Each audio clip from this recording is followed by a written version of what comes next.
Welcome back to Secret Weapons, and today we are taking a look at the FC line of mini pedals from FLAMMA Innovation. You may recognize that this isn't the first time that we have covered an all FLAMMA board here on this channel. We recently did a deep dive into the FS series of stereo pedals that FLAMMA offers, and they were shockingly good. My gut says to say for the money, but the reality is that's not true. They were just good. The preamp pedal had some amazing sounds in it. There were some great amp models on the table there. The cab loader, the cab sim was very, very good. The delay and the reverb covered all of the necessary spaces and had some really cool experimental ambient washy nonsense that I really liked. Across the board, I was just very, very impressed with the lineup. So when they reached out again asking if I wanted to cover their mini line, their FC line of compact pedals, I was more than happy to. And what they sent out was their modulation, their delay, their reverb, their noise gate, and their drive. And they are all very, very small, and they all have a ton of features for what they are and for like the size and everything. And as you heard from that intro, there are some really massive sounds available in these tiny, tiny pedals. A few notable standouts right off the bat are the tape and analog delay sounds in the delay pedal sound great. The plate and the church sounds in the reverb are really good and really big sounding. And that bit crusher, the low bit mode on this little tiny green modulation pedal is earth-shattering. You heard that during the big part of that intro song. It is like wall of fuzz from the digital age, and I really, really liked that. It was very, very cool. It was very fun and very unwieldy in all of the coolest ways. And the trippiest thing is, on Amazon, these are all in like the $39, $40 range. They are comically affordable for how good they sound, and I was really impressed. I really enjoyed putting together a little like super mini board for this project, running it into a real amplifier and just hearing how much they all bring to the table. And honestly, I gotta say, if you saw my FS stereo FLAMMA video, you may have noticed that I glossed over the overdrive pedal they had sent me for that video, because at the time I didn't find that it was particularly great or noteworthy or just kind of anything special in the direct rig that I was running, and I stand by that. In a direct rig, I did not find it to be particularly compelling. However, you heard it on the lead part and on part of that big part for chord, for kind of like chord color, and that's all that same drive pedal. And into a tube amp, it sounds really good. So addendum and amendment to my last video, in the right context, I actually really do like that drive pedal. There are aspects to really budgety pedals like this that you will want to be aware of and that we need to be very transparent about, which is things like noise floor issues and that kind of thing. One, these have awkward power draws, so like all of the wet effect pedals here are 150 milliamp draw, and I have found that if you underpower them, they just straight up won't turn on. 150 is an awkward amount because a lot of ports in your isolated power supplies out there either operate at 100, 300, or 500 is kind of the most common thing these days if you use Strymon or Chox or whatever. But 100 milliamp draw straight up will not work on your modulation pedal, your delay pedal, or your reverb pedal. So be aware of that. Mini pedals, but not mini power draws by that much. The other thing to be aware of is there is a little bit of a noise floor on some of them. Ironically, not really the drive to my experience, but the delay and the reverb definitely have a little bit of a white noise floor when you bring them in, especially that delay. But in context, I kind of find it to not be that offensive or obtrusive. It just kind of gives everything a little bit of a grit that I don't really mind, but you should be aware, and you'll hear it when we get to the sound samples, that these are not perfectly squeaky clean pedals, which, again, really robust, good sounding mini pedals for $40 on Amazon. You're gonna get some white noise. It's not a lot, and for what they are, I think it's a pretty acceptable trade-off. So I think that wraps up the part where we're gonna talk about it. Let's go to the top-down camera and run through some of the settings across all of these mini pedals.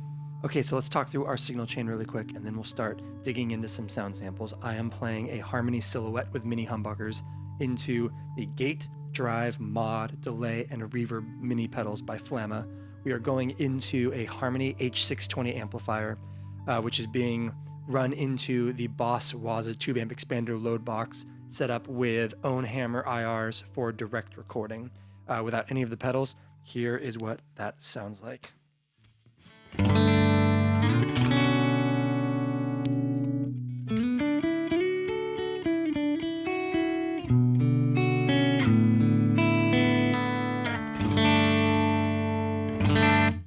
So before we jump into all of these, we're going to kind of showcase the gate in conjunction with the drive for obvious reasons. So I'll let you know up front, we're kind of going to tie some stuff together. We will cover the gate and drive mostly together, and more specifically, we will cover the gate as an extension of the drive for the obvious reason that a gate by itself, if you're not gating anything specifically, is just not that interesting. So I want to start things off by taking a look at this drive pedal. And one of the reasons that I find it so interesting in the context of this video and why I was so happy writing the intro track for this is because when I took a look at this drive pedal during my first pass with it while I was working on the stereo video from FLAMMA, I was using direct in everything, the FLAMMA cab sims and the FLAMMA preamp pedal, and I just didn't think the drive sounded particularly good in that environment. And now that we are playing it into a tube amp, it actually kind of, I feel like that's the sweet spot for it. It actually feels really good in this environment. So let's go ahead and give it a listen, and then we will bring in the gate to show how you can kind of tamp some of the noise down. So dry tone.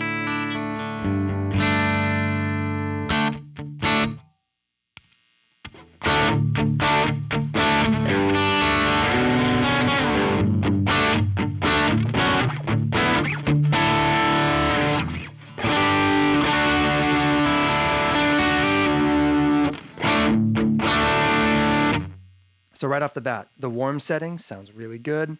The tone's right around noon. You kind of have to push the volume. Otherwise, if you put everything at noon, you'll actually lose volume. This isn't a very loud pedal out the gate. And it's worth noting that that tone control can be pretty finicky. If you go below noon, it gets pretty woolly really quickly.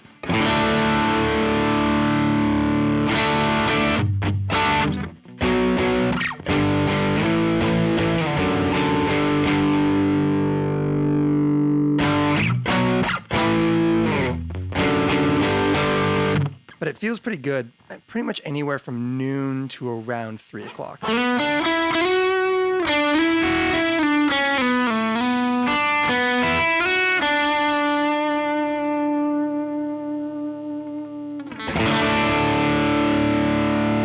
I said, there's a lot of drive on that too. It feels much more like a distortion than it does an overdrive. You get down low, it gets a little bit.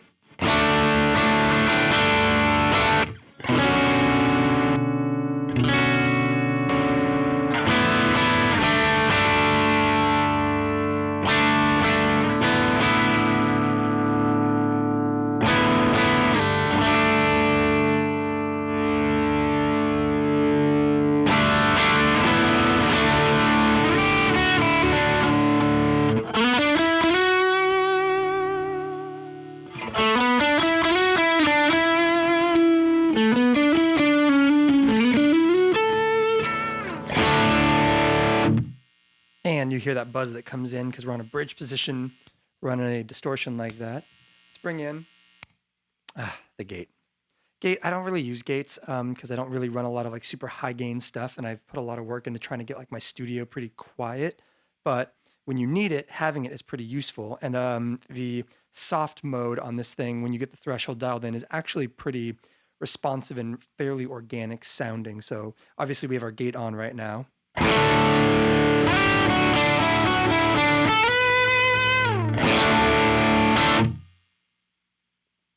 And that kind of like soft gate is actually pretty well timed. The hard's a little more obvious, so let's crank up that. There we go. Let's really kind of like lean into how much noise we can hear right now.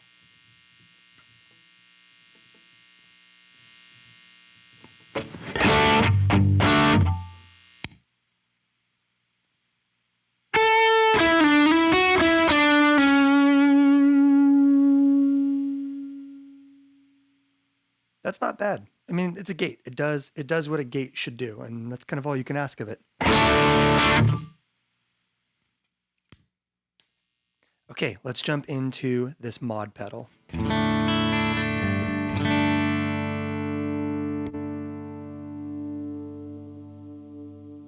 Chorus sound.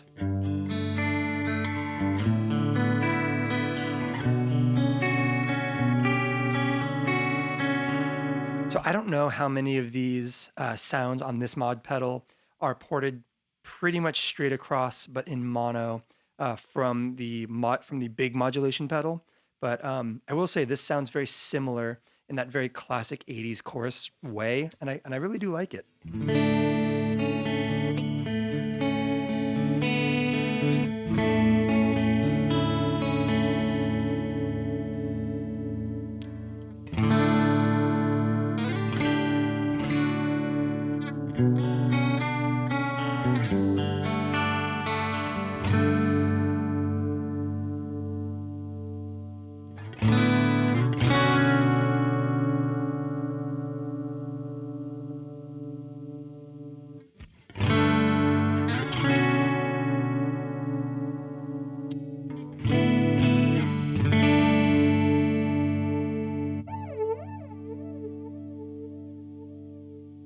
Flanger.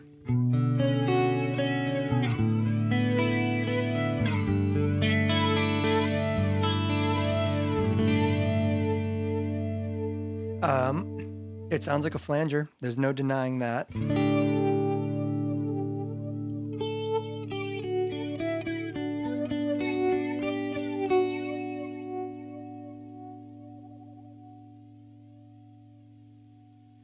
For my money, I like keeping flangers as slow and subtle as possible.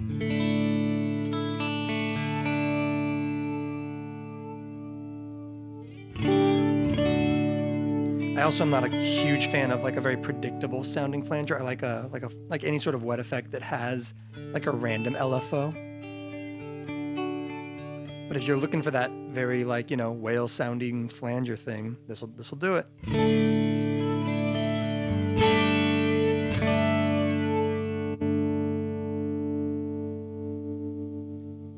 A tremolo that tremolos, you gotta love it.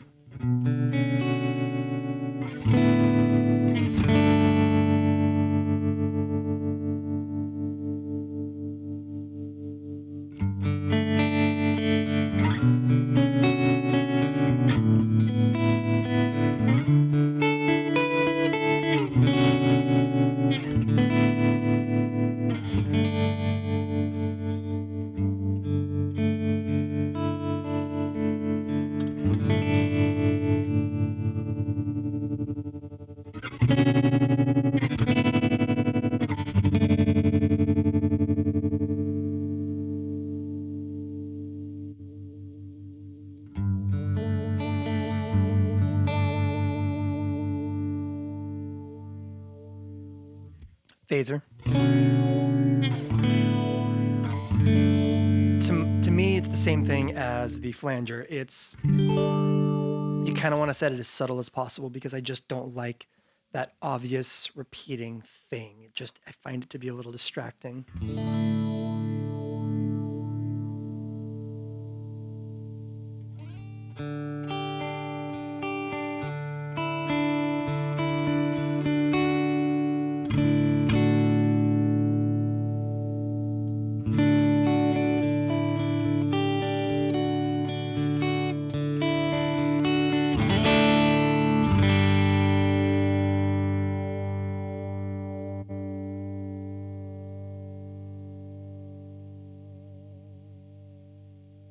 Same thing with the vibrato.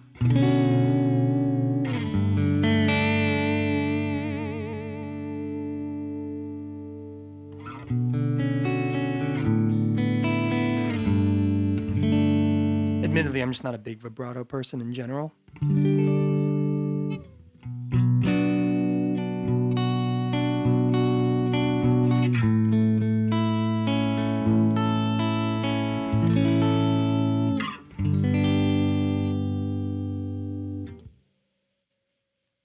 And same with the rotary.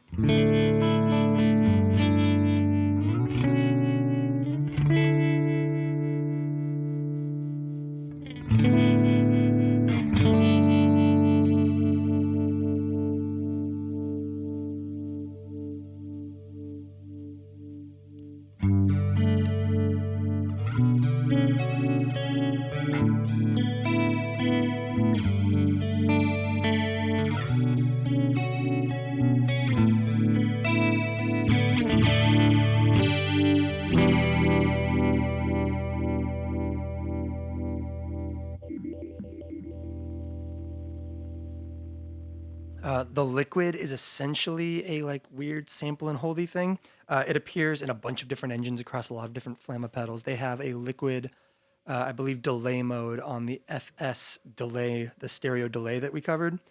They take this liquid thing and they put it in the wet return or in the wet send of the delay engine, and it's actually very cool in that context.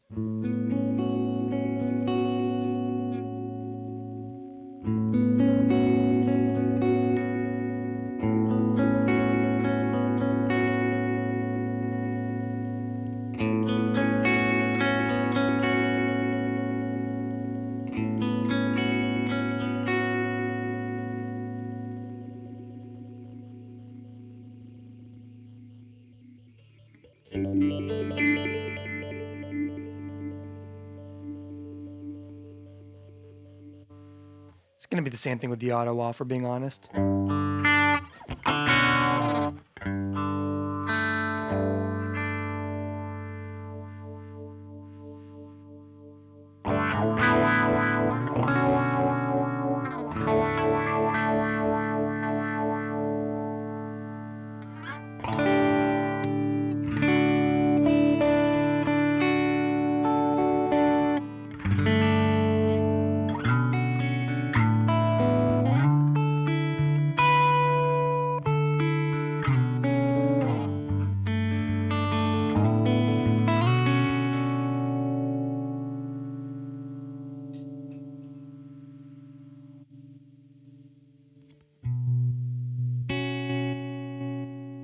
The stutter is one that I do really like on this thing. It's it's a lot closer to square wave trem, but very like choppy.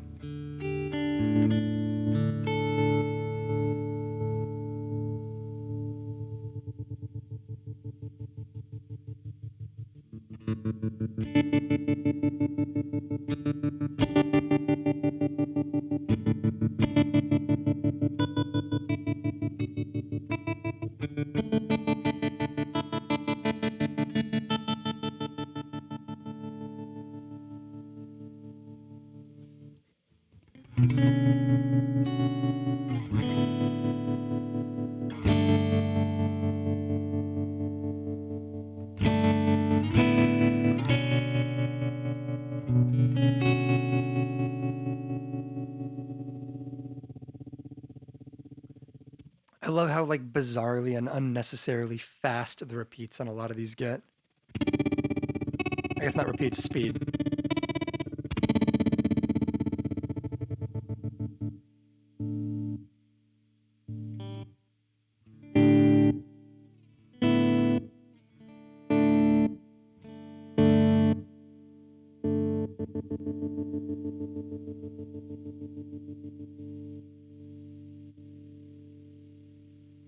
There's a ring mod in here that is actually kind of cool.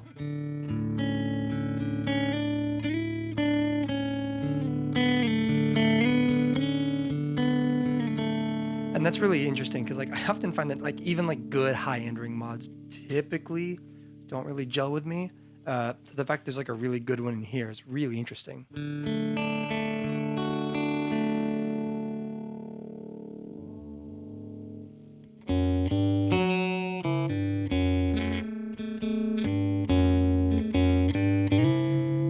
I'm gonna jump ahead a little bit and put a reverb on that because I think that's actually really cool with a verb.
Yeah, it's a cool ring mod. It's I would call it one of my two favorite modes on this particular mod pedal, which I find to be very interesting because our other one is the most hard to tame, the most bizarre, but my far and away my favorite mode on this thing.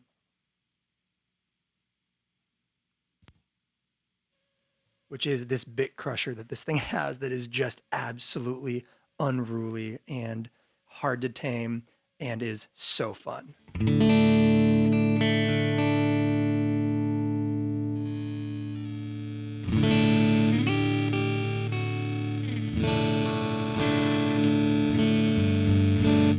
But with that ring mod, the areas that I find to be very compelling are subtle, where you've still got your notes, but there just starts to be a little bit of gristle around it. With this bit crusher, as you heard on that intro, it's not fun until it's absolute wall of chaos and it's completely unusable. So let's dial up what I like in this bit crusher.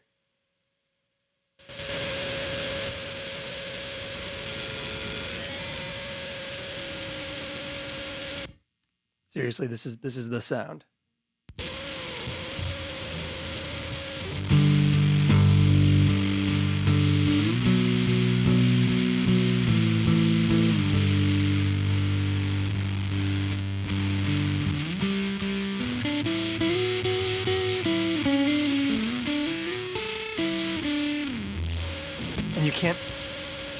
And you can't even use the gate with it because the crazy I'm not playing anything emptiness that it fills up with just static is louder than your actual signal, so the gate doesn't work. But it's kind of what I love about it. Let's dial up like the full sound.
Okay, let's dial back and start looking at this delay. There is some really good sounds in here. This is the pedal that, in my opinion, suffers the most from noise floor issues. You will hear it literally the moment we turn the pedal on.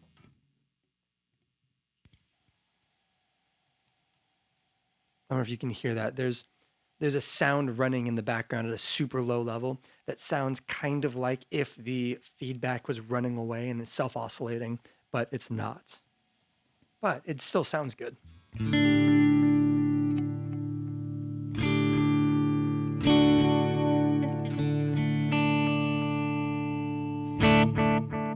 So this is the analog delay mode.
little bit of chorusing, great, really subtle low pass on it. It's not bad. It's a really solid analog delay. And then next up we have our analog echo.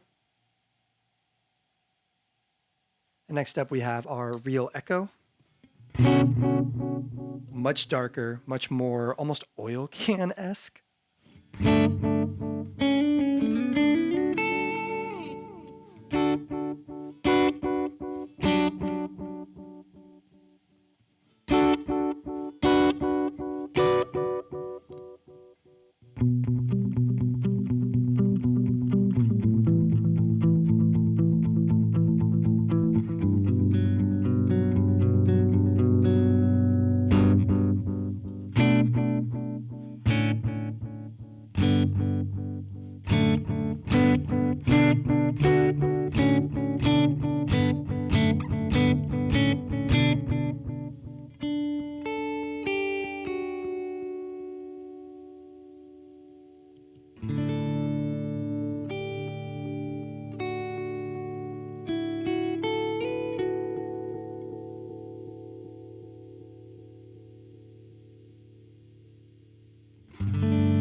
And of course, what delay would be complete without a really solid and or exaggerated tape echo? Tons and tons of high pass filtering on this. But to its credit, that does give you a nice, like very convincing, for that kind of very dotted eighth edge sound.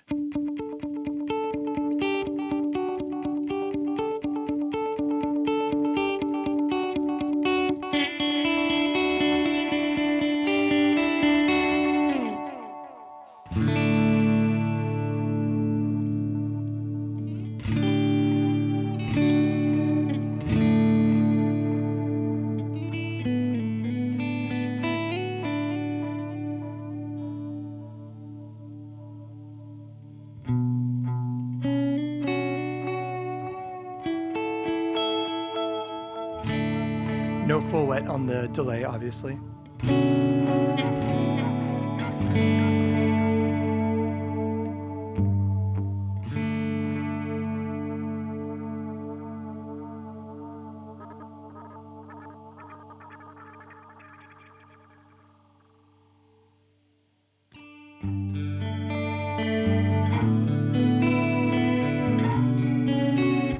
There might be a compelling argument for this being a better chorus than the modulation has. Modulation does have a good chorus, but like this sounds great.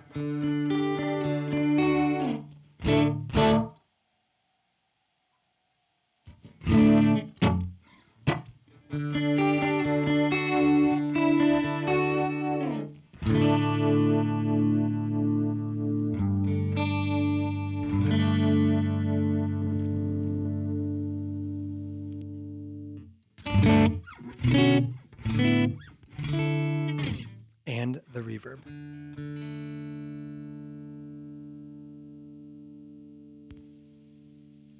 Start up top with the studio or room or whatever.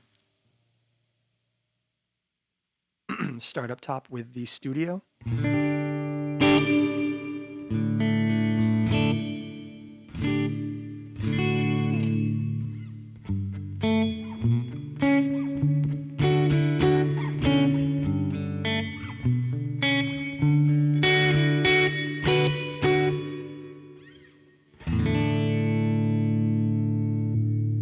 This, of course, does go full wet. I have noticed that you need to do some dampening with that tone control on the reverb because it can get really resonant really quickly.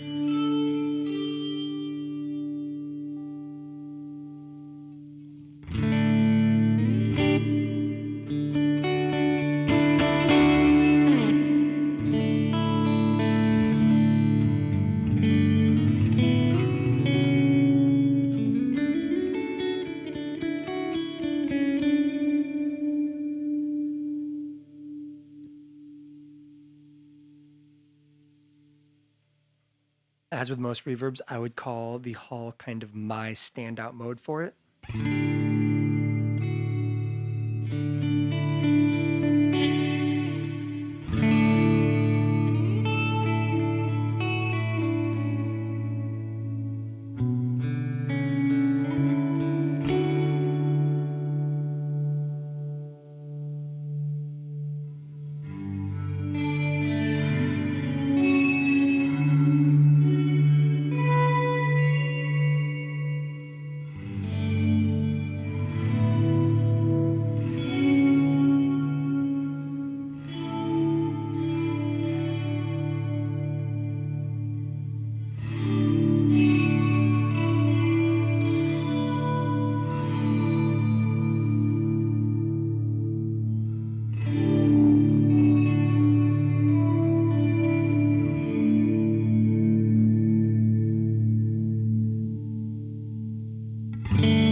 And a pretty solid, if a little overly metallic plate. But again, I'm glad this thing has a tone control. There we go.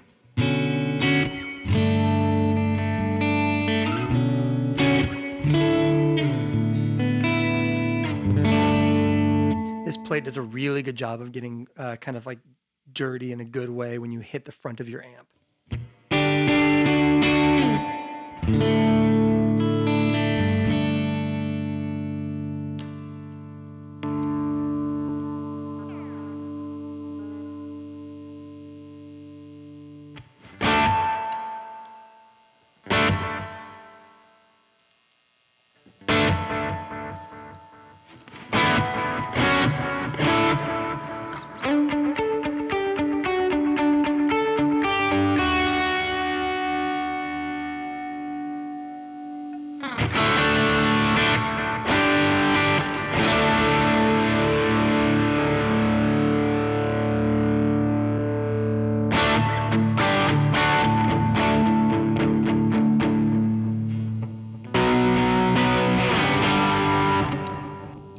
Again, that plate is just really good for subtly expanding out a big moment.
Comparatively, I think that hall doesn't hold up super well when you hit the front of an amp too hard. I think, like I talked about earlier, with that tone control being super necessary, it gets really resonant very quickly.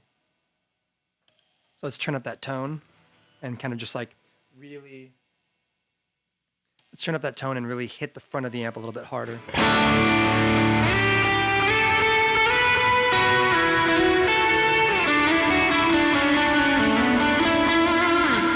Like it's really metallic and washy. You bring that tone control way back down though.